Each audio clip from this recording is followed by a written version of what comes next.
Close watch to see how Trump handles expected gridiron jabs. Washington, AP. Donald Trump decided to mingle with members of the mainstream media he loves to lash out against, and his presidential debut at Washington's annual Gridiron dinner was certain to invite close watch to see how he handled the expected ribbing. Related searches. Donald Trump-Barack Obama Gridiron Club. The White Tie Gala Saturday is the kind of establishment event that Trump has shunned since taking office. But what was supposed to be a good-natured bread-breaking between the president and press could become a flashpoint if Trump, who has labeled reporters fake news and the enemy of the American people, proves unable to poke fun at himself or take a lashing from the press. The president got an early start, tweeting from Florida before his late afternoon return to Washington. Mainstream media in US is being mocked all over the world. They've gone crazy. David Litt, a former speechwriter for President Barack Obama who helped write many of Obama's comedy speeches, said he thinks Trump is in a potentially strange spot where he either attacks the press in a way that works really well at a rally but just gets crickets in that room, or he has spent the past 2 years calling reporters fake news and then suddenly admits it's just the act. At the dinner, journalists in costume perform song parodies before politicians from both parties give their speeches. The Gridiron's motto, "Singe, don't burn," suggests speakers should feel free to poke and prod, but gingerly. Every president since Grover Cleveland has been subjected at least once. Trump skipped the event last year and sent Vice President Mike Pence instead. Trump also passed up the White House Correspondents Association dinner. It's not known whether he will attend that dinner on April 28. His Gridiron reception could serve as a test.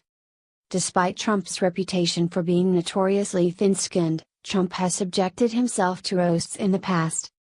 At New York City's Friars Club in 2004, Regis Philbin and others skewered the New York City real estate developer for his sexual escapades and business failures. Video of the event shows Trump laughing heartily and delivering a rebuttal that was classic Trump. In addition to thanking his wife and mocking Philbin's height, Trump bragged about his success in developing casinos in Atlantic City, New Jersey, and claimed he'd drawn the biggest crowd they've ever had.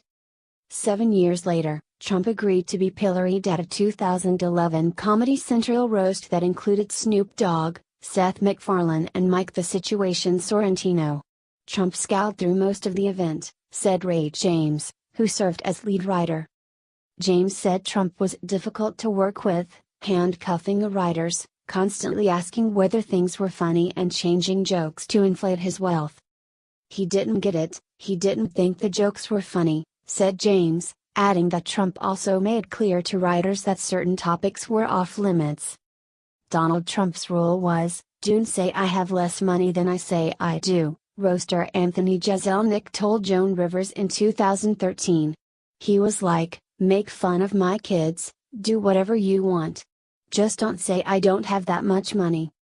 The closest Trump has come in recent years to the Gridiron dynamic was New York's Al Smith dinner during the 2016 campaign, also attended by Trump's Democratic presidential rival, Hillary Clinton.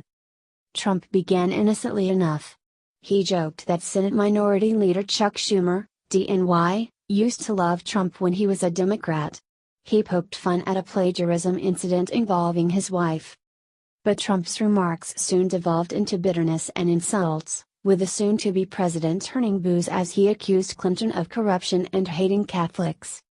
Jeff Nussbaum, a partner at the speechwriting firm West Wing Writers who has worked with numerous politicians to craft speeches for the event, said Trump's insult comic style isn't one that's typically been well received at these kinds of gatherings. Humor is an incredibly powerful weapon. But to wield it on others, you need to demonstrate that you can turn it on yourself first. And that's something President Trump has never demonstrated, said Nussbaum. Robert Lerman, a former speechwriter for Al Gore and professor at American University who has written about the use of comedy in politics, pointed to Sarah Palin's 2009 self-deprecating speech at the Gridiron, which included a joke about being able to see the Russian embassy from her hotel room, as a potential model for Trump. Lerman warned of the potential ramifications of a joke gone bad. In a Washington Press Club Foundation dinner in 2004, then Senator John Guerzini, D&J, compared sharing a media market with Schumer to sharing a banana with a monkey. Take a little bite of it and he will throw his own feces at you. The joke infuriated Schumer, souring their relationship. There are consequences that Chris Rock doesn't